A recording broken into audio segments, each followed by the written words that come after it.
Eu estou com a comentarista PAN, Fabiana Barroso, seguimos juntos até meia-noite. Gostaríamos de convidar agora o coronel da reserva e mestre em ciências militares pela ICM, Paulo Filho. Paulo, muito boa noite.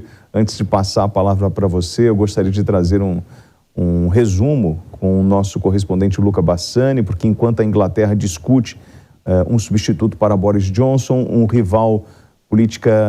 rival política reapareceu. Os longos dias de guerra têm deixado sérios problemas nas exportações para o Ocidente e a Rússia parece nada flexível. Então vamos acionar Luca Bassani agora com as informações e o resumo do dia. Boa noite de sexta-feira a toda a nossa audiência.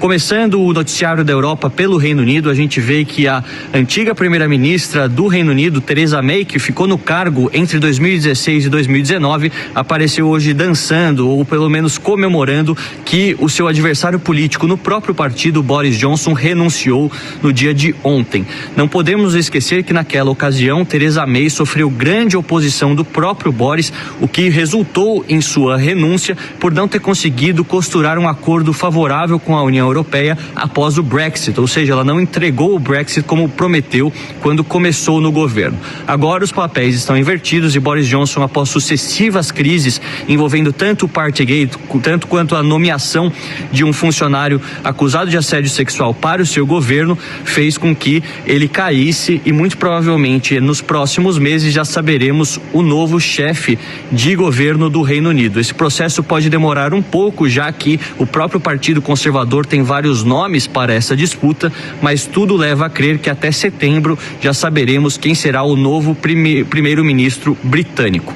Ainda na Europa, continuando mais ao leste, vemos que a crise dos alimentos tem preocupado bastante o Ocidente, que fez pressão na Rússia hoje para que ela desbloqueie os portos no Mar Negro. Muitas dessas localidades onde acontece o escoamento da produção dos alimentos, principalmente dos grãos, considerando cevada, o trigo e tantos outros, não conseguiram chegar ao seu destino final, exatamente considerando os bloqueios e as minas que existem embaixo de muitas dessas embarcações. Aquilo que a gente percebe é que o Ocidente, com as suas sanções econômicas, tem falado também para que a Rússia continue a exportar para o resto do mundo, e a Rússia alega que as sanções exatamente são um empecilho neste processo. De qualquer maneira, a gente escutou também hoje o presidente Zelensky falando que não vai ceder nenhum tipo de território do seu país para os russos como uma maneira de alcançar a paz. Apesar de que no aspecto militar tudo se mostra muito desfavorável aos ucranianos, já que a província de Lugansk, completamente, uma região de mais de 2 milhões de pessoas, já foi adicionada à Rússia, e em Donetsk mais de 40% também das localidades já estão sob o controle dos russos. A gente vê que os bombardeios são sucessivos, há também tentativas de evacuar a população civil através de corredores humanitários, mas nós sabemos que a guerra se intensifica por lá, ao mesmo tempo que as negociações diplomáticas estão paralisadas oficialmente desde março. O presidente Putin disse que não há nenhum tipo de vontade do Kremlin de parar totalmente as negociações e coloca toda a culpa dessa paralisação momentânea na Ucrânia, que não tem buscado a paz e sim pedido apenas armamentos do Ocidente. Os ucranianos, ao mesmo tempo, voltam a dizer que seria necessário maiores sanções para os russos, principalmente relacionados ao petróleo e ao gás, já que os mesmos fazem com que bilhões de dólares cheguem nas contas do Kremlin todos os meses, o que ajuda, de certa forma, a financiar a guerra. Todas as repercussões geopolíticas envolvendo os preços dos alimentos, a crise energética na Europa, além, é claro, da questão territorial e militar, continuaremos a passar para a nossa audiência da Jovem Pan News em primeira mão. Luca Bassani, de Spielberg, na Áustria, para a Jovem Pan News. Bom, são 11 horas e 18 minutos. Agora sim, eu vou passar a palavra para o coronel da reserva e mestre em ciências militares pela ICM, o Paulo Filho. Paulo, é muito bom ter o senhor aqui, inclusive eu acompanho o seu trabalho de análise. O senhor hoje, tem 23 horas, o senhor fez uma publicação que me chamou a atenção, que foi a seguinte: disse o senhor no Twitter: pela primeira vez em 133 dias de guerra, os russos não reivindicam nenhum ganho territorial na Ucrânia. Esse fato e também declarações russas podem indicar que as tropas entraram numa pausa operacional para reorganização e descanso antes de uma nova ofensiva. O senhor consegue, é possível a gente enxergar o próximo passo de Putin e essa versão de que Putin poderia partir para Kiev, isso pode ser levado em consideração? Boa noite, William. Boa noite, Fabi. Boa noite a todos que nos escutam e nos assistem. Bom, o que o Putin vai fazer, William, é realmente uma incógnita, né? Nós não temos nenhuma condição de prever. O que eu escrevi e acredito é que há uma pausa operacional, sim, o desgaste dos russos para a conquista, como foi falado pelo repórter da Jovem Pan, de todo o território de Luhansk, foi um desgaste muito grande, foi uma batalha muito encarniçada, mas eles finalmente conquistaram, né, as cidades de Severodonetsk e Lysychansk e conquistaram toda a província de Luhansk. E aí é natural, nesses momentos, que exista uma pausa, essas tropas precisam descansar, precisam ser recompletadas, o material precisa ser recompletado, precisa ser consertado aquilo que foi estragado, tem que haver um ressuprimento de material e tudo. Isso para que daqui a alguns dias, provavelmente, os russos passem a uma nova ofensiva com mais ênfase na República na República autoproclamada, né, na província mais ao sul, que é a província de Donetsk, que são as duas províncias que juntas formam a região do Donbas, que é aquele objetivo primevo dos russos, né, onde as duas repúblicas se autoproclamaram independentes, e o presidente Putin usou isso desde lá do começo da guerra como uma das suas motivações, né, apoiar essas províncias que se autoproclamaram independentes. O que vai acontecer depois, William, é muito difícil de prever, né? Será que ele vai ficar satisfeito com a conquista de Luhansk e Donetsk e com o que já está conquistado lá no sul, que é Kherson, Zaporíжia e a Crimeia, que já tinha sido conquistada? Ou será que ele vai continuar progredindo em direção ao Ocidente, até, por exemplo, o corte do rio Dnieper?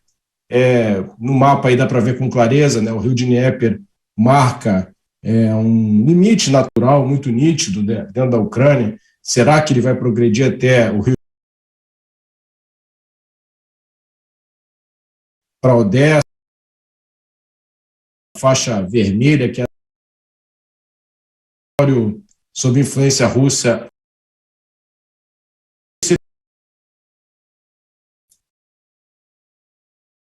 Para o mar.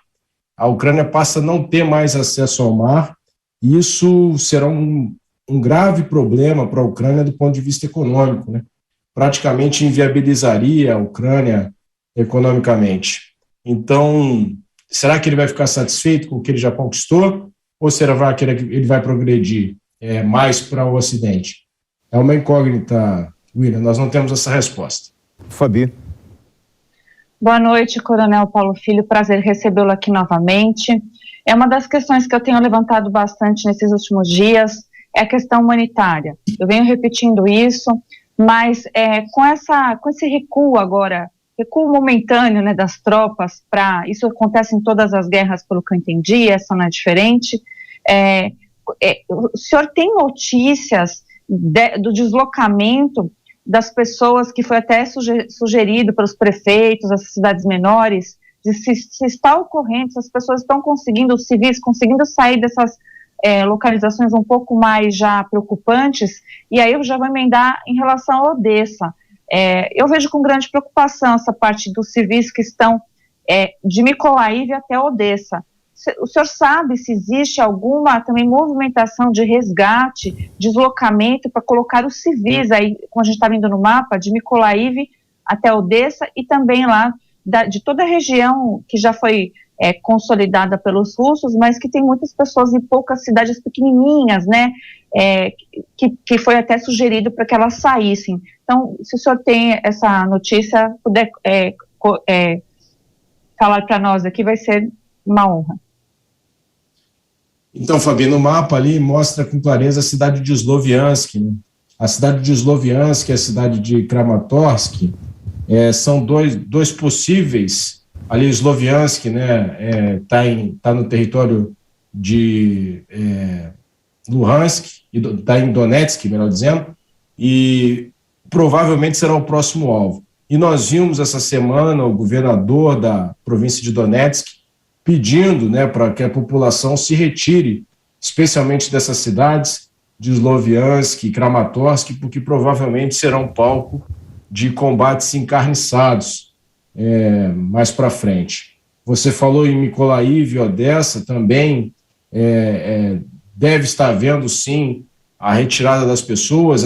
Essas áreas ainda estão livres, né? ainda está sob a posse do governo ucraniano todas as estradas que por norte chegam a Odessa e Mykolaiv, então é bastante provável que a população esteja também se retirando. Agora, isso é um problema, Fabi, porque essas pessoas vivem nessas cidades, né? Então, muitas vezes elas não têm para onde ir, e não é muito fácil, às vezes, convencer as pessoas a saírem de suas casas, mesmo com a perspectiva da guerra. É lógico que a grande maioria, a maioria absoluta sai, né, foge dessas cidades, mas há casos históricos, isso é comprovado estatisticamente, muitas pessoas insistem em ficar nas suas casas, até de uma maneira incrível para nós, né? Mas isso acontece sim. Então, Paulo, esse momento não seria um momento para a gente sentar e discutir a paz, quando a gente tem essa pausa operacional na Ucrânia, para que as tropas russas se restabeleçam, né, se organizem, é uma questão de logística. Você também tem, é claro, o reabastecimento e a reorganização das tropas ucranianas e de todo o armamento que eles vêm recebendo da OTAN, dos Estados Unidos, mas não seria esse o momento ideal para a gente encontrar ali um personagem para fazer essa mediação? Porque as últimas ofensivas russas, e o senhor me corrija se eu estiver errado, eles estavam bombardeando de forma indiscriminada toda aquela região do Donbás, a região leste da Ucrânia, e falávamos até do uso de bombas sem tanta precisão, bombas mais antigas, enfim, muito se falou sobre isso. Esse não é o momento da gente sentar e discutir isso, lembrando que os setores de inteligência não pararam a guerra. A informação, e a contra-informação, ela está trabalhando o tempo inteiro. Mas não é um momento muito oportuno para a gente fazer uma intervenção diplomática? O problema todo, William, é que a guerra só termina quando um dos lados desiste de lutar. A guerra não termina pela conquista dos objetivos no terreno se o outro lado não se sentir vencido, não se der por vencido. Então, por exemplo, na guerra do Afeganistão, acho até que eu já comentei isso em outros programas aqui, os Estados Unidos conquistaram todo o Afeganistão em questão de meses. E aí passaram 19 anos tentando estabilizar, né, as cidades, tentando organizar os governos, mas o Talibã nunca desistiu de lutar. E no final das contas, o Talibã reocupou todo o território. Então, a paz entre a Ucrânia e a Rússia só será feita no momento em que um dos governos desistir de lutar. E isso não depende somente, William, dos presidentes, dos líderes políticos, né?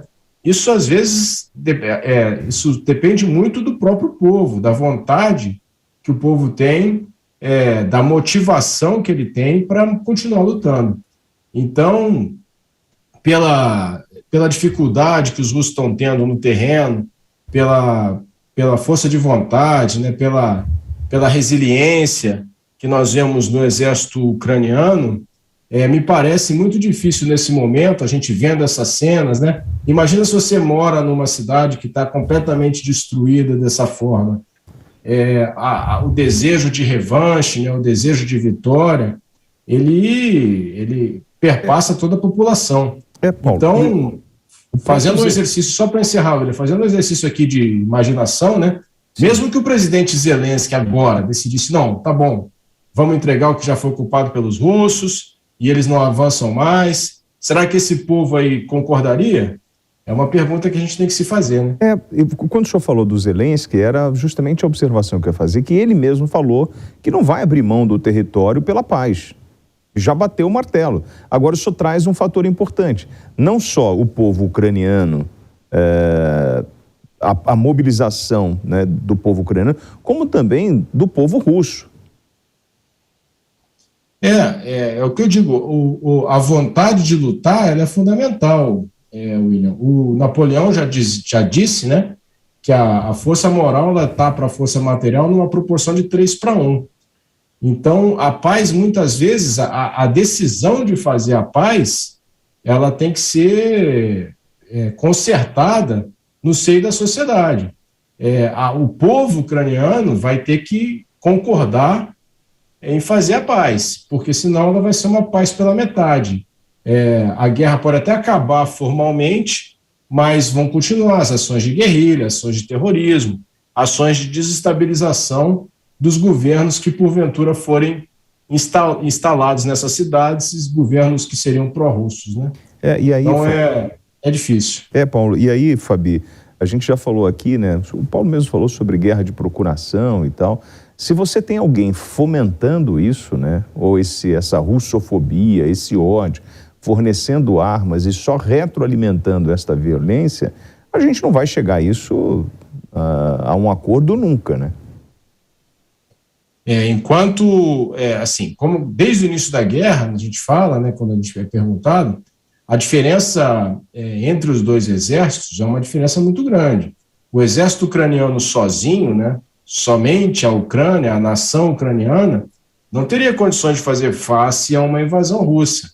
Se a Ucrânia não estivesse recebendo esse equipamento militar do Ocidente, certamente a guerra teria tomado um outro rumo.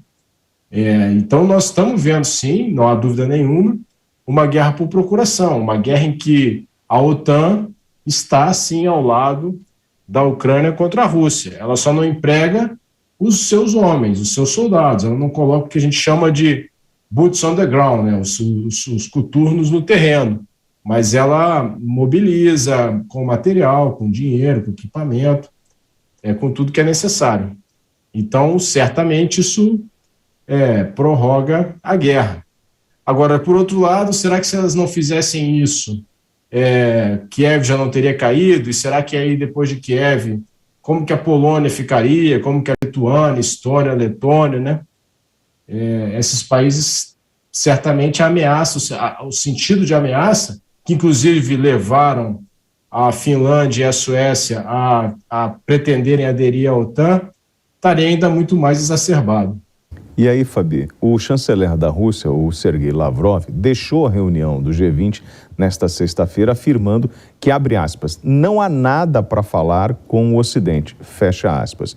Na Indonésia, onde foi sediado o encontro, o chanceler falou que os países ocidentais precisam decidir o que querem para solucionar a guerra na Ucrânia. Lavrov chamou de uma russofobia frenética os discursos dos representantes ocidentais. Ainda afirmou que os países ocidentais não permitem que a Ucrânia avance no processo de paz.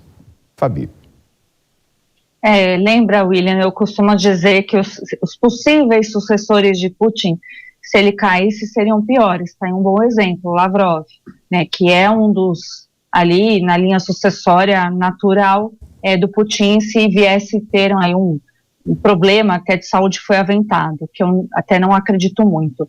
Mas Lavrov, ele deixa bem claro a ideia dos russos em relação ao conflito, em relação à posição ao Ocidente. Em nenhum momento os russos blefaram, né? Eles têm dito quais são as motivações deles, embora a gente não entenda, mas da perspectiva deles, eles têm se mantido na mesma narrativa, eles não mudaram. Eles podem ter mudado um pouco de rota, mas também, como disse o próprio Putin, fomos nós que mensuramos o tempo. Eles não disseram em nenhum momento que seria de ou sei lá de quantos dias esse conflito, essa guerra.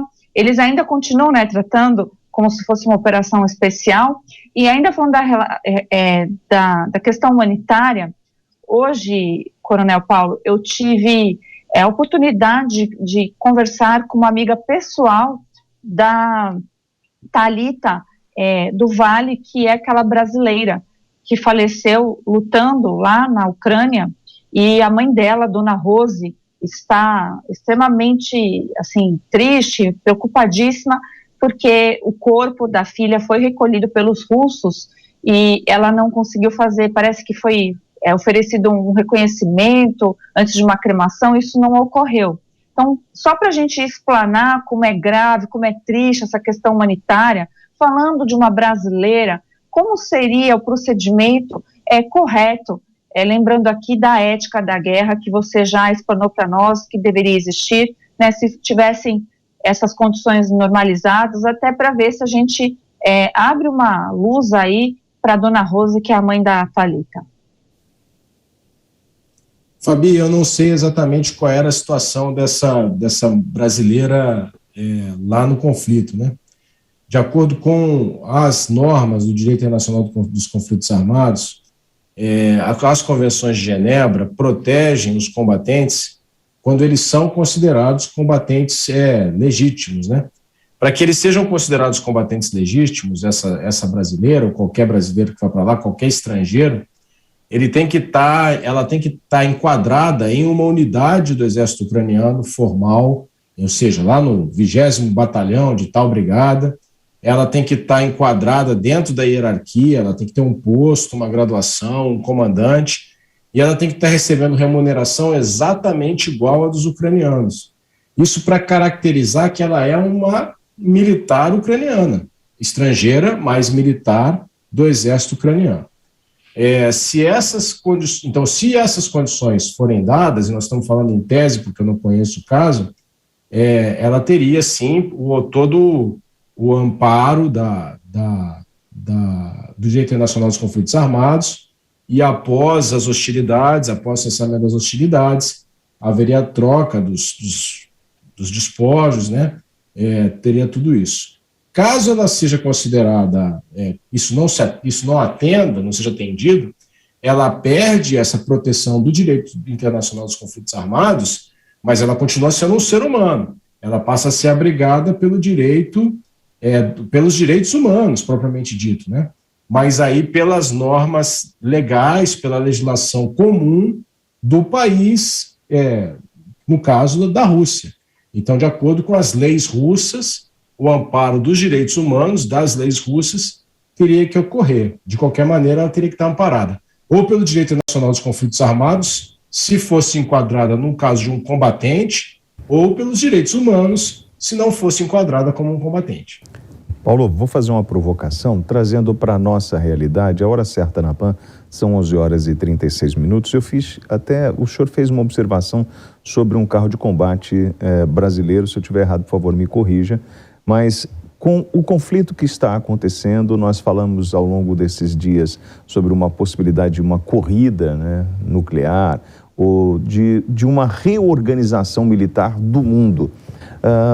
Como o senhor analisa hoje as Forças Armadas brasileiras? Nós estamos investindo em equipamentos, nós estamos nos reciclando ou nos reorganizando em função dessas coisas que não eram prováveis, né? Nós não tínhamos aí uma expectativa de uma guerra envolvendo tantos países. Como hoje nós estamos como estratégia de logística das Forças Armadas brasileiras? Então, William, essa é uma pergunta muito boa, porque não é só o Brasil, né? Todo mundo tomou um susto. Se a gente for pensar há pouco tempo atrás, com o fim da história, né, com o fim da história, entre aspas, lá do Fukuyama na década de 90, com esse esfacelamento da União Soviética, com a vitória do Ocidente, e em seguida com o 11 de setembro, o que nós vimos foi os exércitos se voltarem contra o terror. Teve um livro que ficou muito famoso, muito influente, eu tenho aqui na minha estante aqui atrás, de um general inglês, Rupert Smith, que ele falava o seguinte, a primeira frase do livro dele era: já não há mais guerras. Por quê? Ele não considerava que esse tipo de guerra que nós estamos assistindo fosse acontecer novamente, uma guerra de alta intensidade, ainda mais com um país que detém o arsenal nuclear como a Rússia. A guerra seria contra atores não estatais, né? Aquelas guerras que nós vimos no início do século XXI. E isso pegou todo mundo desprevenido. No dia 24 de fevereiro, no dia do ataque russo, o comandante do exército alemão, o general Alfons Mais, ele foi para o LinkedIn escrever um texto em que ele disse que o exército alemão, que ele tinha a honra de comandar, não estava preparado para o combate, não tinha condições de oferecer ao Estado alemão as ferramentas necessárias para fazer face ao desafio. O presidente Macron, em 2019, falou que a OTAN estava em morte cerebral. Então, assim, todos os países do mundo tinham deixado de investir tanto em suas forças armadas convencionais. E os países só têm condições de manter forças armadas de acordo com a sua estatura política estratégica, de acordo com os seus recursos financeiros. É muito difícil você convencer uma sociedade em que falta um monte de coisa a comprar carro de combate, por exemplo, né? Ela não vai entender essa prioridade. Então, a guerra deu um chacoalhão em todo mundo.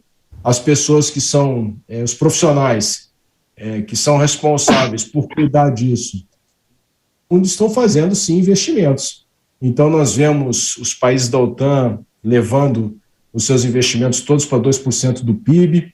O Japão, que tem uma constituição pacifista, o artigo 9º da Constituição do Japão diz que o Japão não terá exércitos convencionais, terá forças de autodefesa, e que gasta apenas 1% do PIB há muitos anos, já está mudando também. Então, todo mundo está voltando a investir muito mais em material de defesa.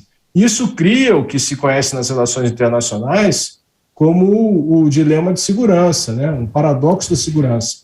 O que acontece? Um país reconhece uma ameaça no vizinho.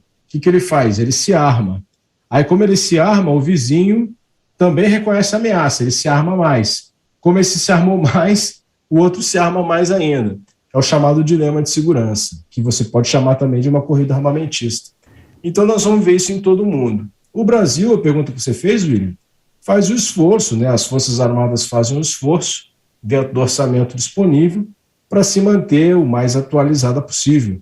E o meu tweet foi um reconhecimento, né, de que o Exército agora fez um contrato para renovar a frota dos blindados Cascavéis, parte da frota. Bom, eu queria agradecer o coronel da reserva e mestre em ciências militares pela ICM, Paulo Filho. Paulo, obrigado pela gentileza do bate-papo.